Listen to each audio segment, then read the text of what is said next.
Kita akan ajak Anda untuk menuju ke Kota Mataram, Tribuners. Di sana ada sejumlah objek wisata yang cukup populer, dan satu di antaranya ada Pantai Loang Balok, Tribuners. Biasanya pengunjung di wisata ini tak hanya menikmati pantai saja, namun banyak pula dari mereka yang datang untuk ziarah makam. Lantas bagaimana suasana di sana akan disampaikan oleh rekan Laila Tuniam dari Tribun Lombok. Silakan rekan Laila.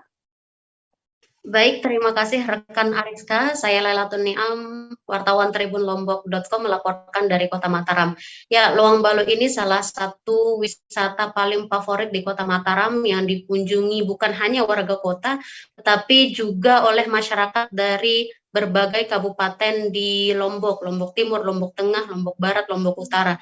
Bahkan juga banyak dari wisatawan luar daerah yang berkunjung ke wisata Loang Balok. Terutama yang paling menarik adalah wisata religi. Jadi di wisata religi ini masyarakat ketika berkunjung ke sana melakukan ziarah makam pada salah satu makam yang konon katanya dahulu adalah seorang alim ulama yang menyebarkan agama Islam di tanah Sasak.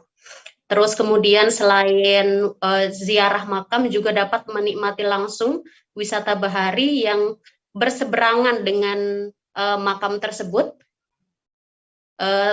Jadi ketika berkunjung ke sana banyak sekali hal-hal aktivitas yang dapat dilakukan oleh wisatawan.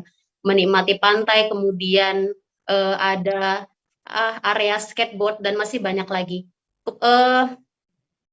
Biaya untuk masuk ke wisata Loang Balok ini cukup murah, hanya Rp3.000 untuk kendaraan roda 2, kemudian Rp5.000 untuk kendaraan roda 4. Di wisata bahari nanti ada disediakan semacam menara yang tingginya kurang lebih 10 meter untuk melihat keindahan dari atas wisata Loang Balok tersebut.